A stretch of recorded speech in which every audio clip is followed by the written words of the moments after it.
இதெல்லாம் வந்து ரொம்ப நடைமுறையான விஷயம். கர்த்தர் பயிற்று வைக்கிறார். அப்புறம் வீட்டுக்கு வந்து ஒரு நாள் அழுதுட்டேன் நான்.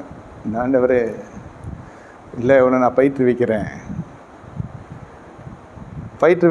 அதுவும் குடிகாரன். அப்புறம் மறுநாள் அவனே வந்தான், அதே ரூட்டில் அதே மாதிரி வந்தான். இவனை பார்த்தா நான் உஷாராயிட்டேன், வண்டி நிறுத்திட்டேன்.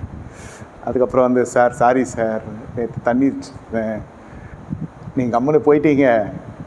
அப்புறம் இங்கே இருக்கிறவங்களாம் என்னை போட்டு அடிக்கிற அளவுக்கு வந்துட்டாங்க. யார் தெரியுமான்னு கேட்டாங்க. இது உண்மையில் நடந்துச்சு. இது அவர் இதுன்னாங்க, எனக்கு தெரில. சாயந்தரம் நீங்கள் வருவீங்க, உங்ககிட்ட மன்னிப்பு கேட்க வந்தேன், நேற்று குடிச்சிருந்தேன், இது தெரியாதுன்னு. சரிங்க, பரவாயில்ல, அதை பற்றி ஒன்றும் இல்லை. நான் தான் தப்பு பண்ணேன் சார், நீங்கள் கரெக்டாக தான் வந்தீங்க. நேற்று சொல்லியிருக்கலாம்டா பாவி, மனசுக்குள்ளே நினச்சிட்டேன். நேற்று சொல்லியிருக்கலாமா ஐயா, நீ நைட்டெல்லாம் எனக்கு டென்ஷன் பண்ணி விட்டியேன்னு. சின்ன சின்ன விஷயத்தில் கர்த்தர் கற்றுக் கொடுப்பாருன்னு சொல்கிறேன். இது நகைச்சுவையாக சொல்கிறேன், மனசு ரொம்ப வேதனைப்பட்டுச்சு. சரி, குடிகாரங்கிட்ட கர்த்தருடைய ஆவியான உணர்த்துறாரு. ஏன்டா குடிகாரங்கிட்ட நீ பேர் எடுத்து என்ன பண்ண போகிற? இப்போ அங்கே என்ன கப்பு கொடுக்க போகிறாங்களா, மெடல் கொடுக்க போகிறாங்களா? ஏதோ சொன்னால் சொல்லிட்டு போகிறான். இப்போது உனக்காக நான் யுத்தம் பண்ணு நீ ஆசைப்படுறியா? இப்படியெல்லாம் கர்த்தர் என்னை இடைப்பட்டு என்னை பக்குவப்படுத்தார். நான் ஒன்றும் ரெடிமேடாக நீதிமான் கிடையாது. கர்த்தர் உடச்சி தான் எனக்கு சொல்லி கொடுத்தது. நான் சாட்சியாக சொல்கிறேன். ஆனால் கசப்பான வேறு இருக்க கர்த்தரை விடக்கூடாது. அதாவது கர்த்தர் விட மாட்டார் இல்லை, நம்ம அதை we have to take measures.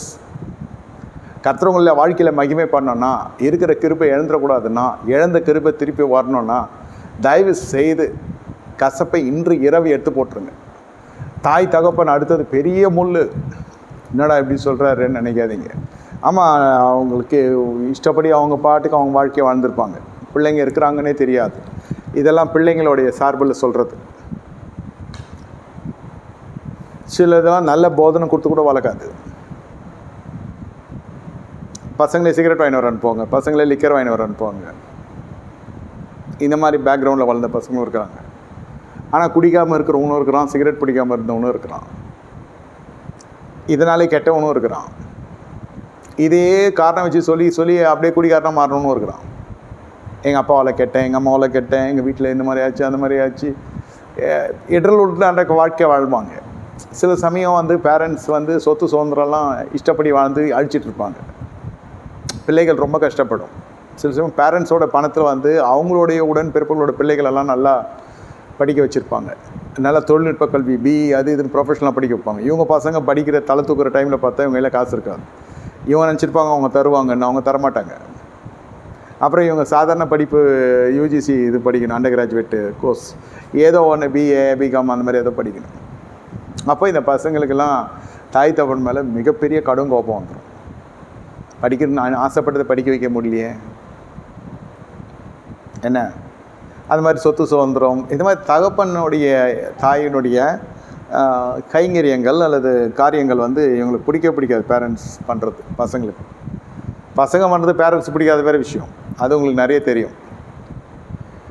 அப்போது இந்த கசப்பு வந்து அந்த பிள்ளைகள் இருந்தால் அந்த பசங்களோட வாழ்க்கை ரொம்ப கஷ்டமாக இருக்கும். சில வாழ்க்கையில் நான் பார்த்து கற்றுக்கொண்ட, சத்தியமாக சொல்கிறேன், கரங்களை உயர்த்தி சொல்கிறேன், கற்றுக்கு முன்பாக நான் பலருடைய வாழ்க்கையை பார்த்து கற்றறிந்த சத்தியம் இது. ரொம்ப லகுவாக அவன் லைஃப்பில் டக்குன்னு மேல் தட்டுக்கு போயிடுவாங்க சில பேர்.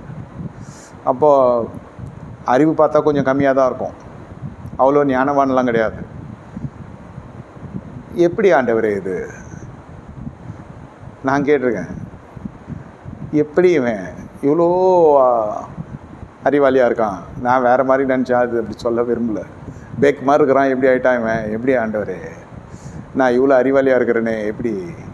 அட மடப்பையில் நீ இல்லைடா, அவன் இல்லைடா பேக்கு, நீ தான் பேக்கு. அவன் பேரண்ட்ஸுக்கு நல்ல மரியாதை கொடுத்தான், நீ எங்கே கொடுத்த? இதில் எவ்வளோ விஷயம் இருக்கா? ஆமாம், நான் பார்த்த வரைக்கும் அவங்களுக்கு மிகப்பெரிய படிப்பு இல்லை. நான் கூட சொல்கிறேன், அவங்க பெற்றோரை அவங்க பராமரித்த விதம் பரலோகமே திறந்தது. எழுத்தின்படியே சொல்கிறேன். சிலர்லாம் விளம்பரமே இல்லாமல் விசுவாசின்ற அடையாளம் தான் அவங்களுக்கு. விளம்பரமே இல்லாமல் தேவனுடைய பிள்ளை ஊழியம்லாம் செய்கிறாங்கலாம் சொல்ல முடியாது, ஆனால் ஊழியம் செய்கிறாங்க. இந்த மாதிரியெல்லாம் பேனர் கீழெல்லாம் ஊழியம் செய்ய மாட்டாங்க. யூடியூப்பு அது அந்த இதெல்லாமே கிடையாது.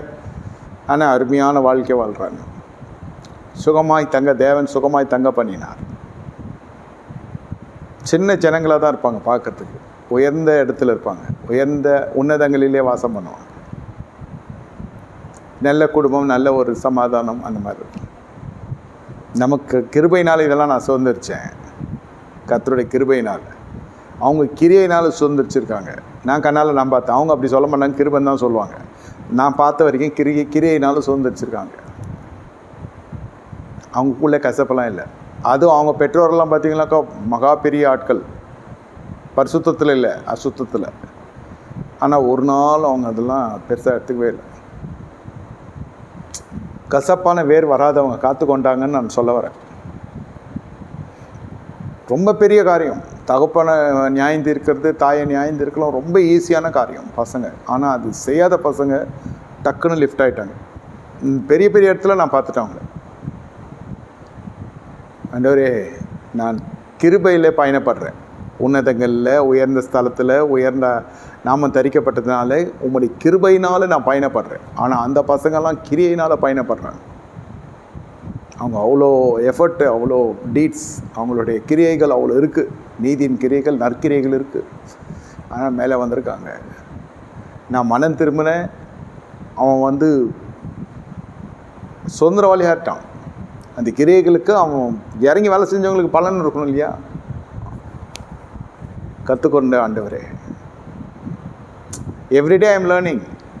நான் ஸ்டூடெண்ட்டு தான், சபைக்கு போதகன் அப்படி அழைச்சிருக்கார், அவ்வளோதான். நான் நிறைய விசுவாசிங்கிட்ட நிறைய கற்றுன்னு இருக்கேன்.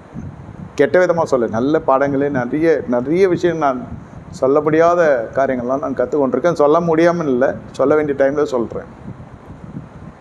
அவங்க செலவு பண்ணுற விதத்துலேருந்து, அவங்க சம்பாஷணைகள்லேருந்து, அவங்க பெற்றோருக்கு கொடுக்குற கனத்துலேருந்து ஒவ்வொரு ஸ்டெப் பை ஸ்டெப்பாக என் கண்ணில் கத்த திறந்துருக்கிறார். அந்த உயர்ந்த அடைக்கலத்தில் இருக்கிறவங்கெல்லாம் பார்த்திங்கன்னா கசப்பான வேறு இருக்காது. குறிப்பாக பேரண்ட்ஸ் கிட்ட இருக்காது. வேதம் சொல்லுது கனம் பண்ணேன்னு. நீங்கள் இல்லை, இதை நான் என்ன பண்ணுறேன், பணம் பண்ணாததுனால சொல்கிறேன்னா, இல்லை பிழைக்க தெரியாத மனுஷன் எங்கள் அப்பன்னு சொல்கிறேன்னா, இல்லை ஊதாரின்னு சொல்கிறேன்னா, இல்லை உதவாக்காரன்னு சொல்கிறேன்னா, இருதரத்து பெற்றோர்னு சொல்கிறேன். மாமியார் வீட்டு ஜனத்தையும் சொல்கிறேன், சொந்த ஜனங்களும் சொல்கிறேன். வயசெல்லாம் ஒன்று தானே இருக்கும். அவங்களோட வயசுக்கும் இவங்க வயசுக்கும் முன்ன பின்ன இருந்தால் கூட என்னை விட அவங்க 2 பேருமே பெரியவங்க தானே.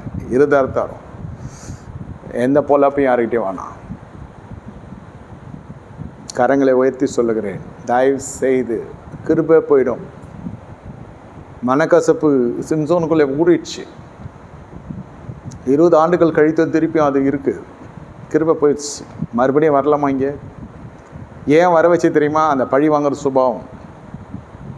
வெள்ளாட்டுக்குட்டியோடு திரும்பி வந்தப்போ ஏமாற்றம் அடிச்சிட்டார், வெக்ஸ் ஆகிட்டார் சிம்சோன். அதுக்குள்ளே அது கை மாறிடுச்சு அந்த அம்மா. அதான் அவங்க அப்பா கை மாற்றி விட்டாங்க.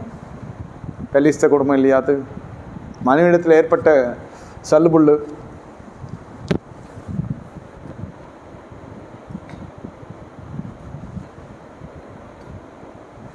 ஏதோ ஒரு கருத்து வேறுபாடு, அவ்வளோதான். தாவீதெல்லாம் பாருங்கள், பார்த்து நடந்துக்கிட்டார். சவுலே அவர் அபிஷேகம் பண்ணப்பட்டவர், அதனால கரங்களை உயர்த்தலைன்றதெல்லாம் உண்மைதான். ஆனால் கசப்பான வேறு வர விடல. உறவின் முறைகளுக்குள்ளே சொல்கிறேன், மாமியார் வீட்டு ஜனமாக இருக்கும், தகப்பன் வீட்டு ஜனமாக இருக்கும், கசப்பான வேறு வர விடாதீங்க. வர விட்டிங்கன்னா கிருபை இழந்துருவீங்க. கிருபை இழந்துட்டிங்கன்னா உங்கள் மூலியமாக அநேகர் தீட்டுப்படுவாங்க. நம்ம மூலியமாக அநேகர் பரிசுத்த பண்ணோம். அநேகருக்கு நீங்கள் இடர்கள் உண்டாக்கினா உங்களுடைய வாழ்க்கையில் நரகமா பரலோகமான்றது நீங்களே தீர்மானிச்சுக்கலாம். இல்லை, சத்தியம் இது. கர்த்தாவே கர்த்தாவே நான் உங்களை அறியேன்னு சொல்கிறாரு. அதெல்லாம் இதுதான் நல்ல க்ளீன் லைஃப். சின்ன வாழ்க்கை தான். சில பேர்லாம் நான் பார்த்தப்போ ரொம்ப பிரச்சனை வச்சுக்க மாட்டாங்க வாழ்க்கையில். ரொம்ப பிக்கல் புடுங்களில் போய் மாட்டிக்க மாட்டாங்க. பொருளாதாரத்துலேயும் சரி, எந்த சிக்கல்லையும் மாட்டிக்க மாட்டாங்க. அழகாக அவங்க வாழ்க்கையை வாழ்வாங்க. காரணம் என்ன? அவங்களுக்கு எப்படி அவ்வளோ பெரிய அமைதி கிடைக்குதுன்னா, இருதையும் அமைதியாக இருக்குது. No grievances about parents, no grievances about siblings. நம்ம தான் எல்லாரும் முதல் தரத்தை எதிர்பார்ப்போம். இப்படி இருந்தால் இப்படி இருக்கணும், இப்படி இருந்தால் தான். ஆனால் அப்படி அமையாது. எதெல்லாம் உங்கள் வாழ்க்கையில் நல்லா இருந்ததோ அதெல்லாம் நீங்கள் நினச்சி பார்த்துருக்க மாட்டீங்க. எதெல்லாம் உங்களுக்கு ஏமாற்றம் கொடுத்துருக்குதோ அதெல்லாம் நீங்கள் நினச்சி பார்த்துருப்பீங்க. இது ரொம்ப யதார்த்தமான உண்மை. இது திருமணம் நினச்சி பார்த்துருக்க மாட்டாங்க சில பேர். நல்லாவே வாழ்வான், பயங்கர கற்பனையில் போவான், ரிட்டர்ன் வந்துடும். ஆணும் சரி பெண்ணும் சரி வேணான்றோம்.